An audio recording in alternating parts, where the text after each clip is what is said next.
kemudian dapat diterima dan kemudian dapat dipahami soal pandangan itu. Baik, silakan. Baik, terima kasih Pak Moderator.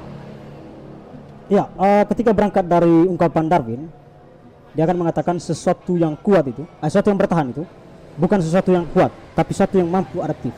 Ini kita bergeser ke konteks modernnya, modernisasinya, modernisme. Kenapa saya mengatakan demikian? Karena memang tidak bisa kita pungkiri bahwa di zaman sekarang semua orang pola pikirnya berubah, ya. Dari zaman dulu ditransformasi ke zaman sekarang. Nah, sementara kalau kita berdebat soal tarian caci ini kan ide dan gagasan orang zaman dulu, leluhur kita, yang kemudian dijadikan sebuah kepercayaan mereka zaman dulu. Karena waktu itu kan agama belum muncul tuh. Jadi kenapa sampai kemudian publik hari ini merasa bahwa itu sesuatu yang tidak bisa dirubah?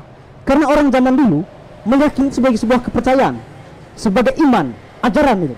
Nah, maka ketika masuknya agama, itu kan bagian dari perkembangan zaman juga kan, masuknya agama tuh. Ya, betul. Nah, lalu kemudian itu dirubah, digeser tuh. Betul. Kepercayaan itu tuh. Lalu agama itu sendiri. Ya, hadirnya agama itu sendiri. Oke. Ya kan, akhirnya kepercayaan yang tadinya itu menyembah wahyu tadi itu ya, menyembah pohon, menyembah batu dan segala macam itu dirubah ke dalam konteks agama itu. Nah, artinya memang adat itu bisa dirubah harusnya. Kalau kita berkata dari sana ya. Lalu kemudian kenapa toh kita ketika berbicara tarian caci sangat kaku sekali untuk merubah ya, bukan merubah sepenuhnya ya, merubah soal tampilan fashion dari tarian caci. Mungkin diperjelas terkait misalnya bahwa konsep tradisionalisme ini bahwa memang itu adalah konsep yang tradisi atau warisan daripada leluhur yang kemudian itu dianggap sebagai pandangan hidup begitu ya. Betul. Lalu kemudian ketika agama hadir yang kemudian seolah-olah menjustifikasi bahwa ini salah. Misalnya terkait penyembahan berhala menurut mereka adalah kayak semacam memberikan penghormatan terhadap sumber mata air, kemudian beberapa titik-titik ritus budaya lainnya misalnya, atau mungkin kepada compang yang oleh budaya Manggarai dianggap sebagai tempat mesbah begitu ya, antara komunikasi leluhur dengan Tuhan itu sendiri begitu. Betul. Artinya negara hadir, agama hadir maksud saya untuk kemudian menjustifikasi bahwa ini adalah penyembahan berhala, begitu maksudnya.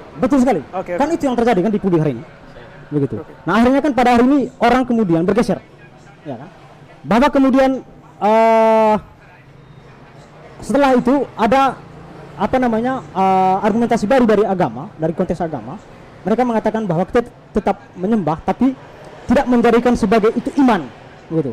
Misalnya hari ini kan masih ada tuh, misalnya agama di dalam, kalau acara dalam konteks orang Manggarai kan, ketika acara Hanghoja, acara Hanghoja itu masih kunjungi kubur leluhur.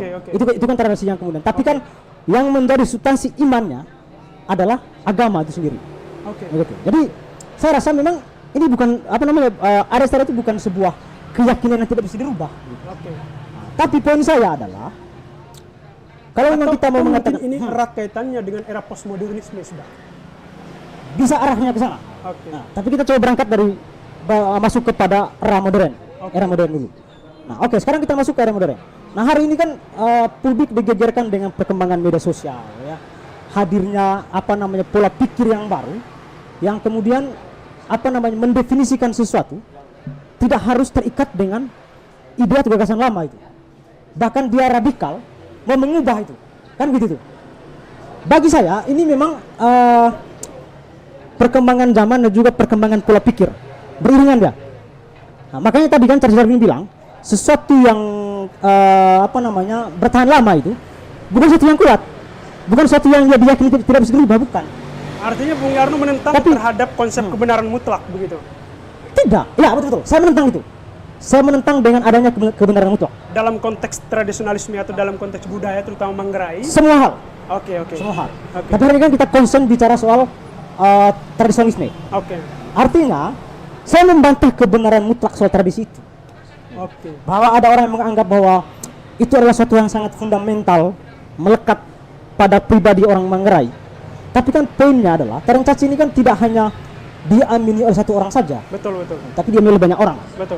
Maka ada kemungkinan besar bahkan yang pasti akan ada perubahan lebih khusus terkait fashionnya dari tarian itu sendiri. Begitu. Itu poin saya. Lalu bagaimana dengan konsep perempuan dapat melakoni tarian caci tadi? Iya, memang saya rasa memang itu pasti ya akan terjadi. Gitu. Oke. Karena memang tidak ada tidak mengurangi eksistensi dari tari sendiri. Namanya juga tarian, seni tarian. Tari ini kan seni, bagian dari seni. Oke. Berarti ketika seninya dirubah dalam konteks pakaian, fashionnya, tidak mengurangi eksistensi dari caci itu sendiri. Kan filosofinya kan ditarik dari caci itu, dari caci sendiri kan. Nah sementara pakaian itu ditarik dari tariannya. Bicara soal fashion tuh, seni kan, soal tarian. Gitu. Maka ketika bicara soal tarian caci, ya memang kemungkinan besar fashionnya akan dirubah seiring perkembangan zaman. Tapi tidak mengurangi eksistensi soal keberanian dari tarian caci.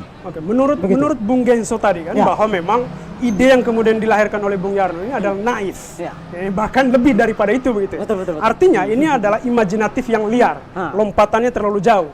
Berarti ini sesuatu yang utopis atau utopia begitu ya. Artinya sesuatu yang kemudian tidak bisa dilahirkan. Gitu. Bagaimana? Iya, dari mana kita bisa membuktikan bahwa itu utopia atau utopis? Karena narasi ini, argumentasi ini kan baru muncul ya, baru-baru ini. Saya akan pastikan kepada publik bahwa suatu saat saya akan pentaskan itu. Gitu. Karena memang bagi saya tempat dan ruang waktu yang di mana? Itu persoalan, itu urusan saya lah ya. Nanti kapan saya akan pentaskan. Tapi pada dasarnya bahwa saya akan memastikan kepada publik bahwa itu akan ditampilkan.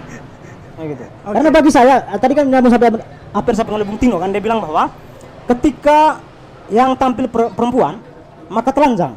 Loh, ini kan bicara fashion, bro. Ini bicara fashion. Fashion itu dirubah itu. Karena yang diambil adalah tariannya dari fashion itu. Tarikannya ya. Tarikan maknanya dari situ, dari soal seni itu. Gitu. Nah, maka ketika itu yang mau diambil, memang kemungkinan besar, sangat besar kemungkinan caci akan diperankan atau dilakoni oleh perempuan. Saya dapat poinnya.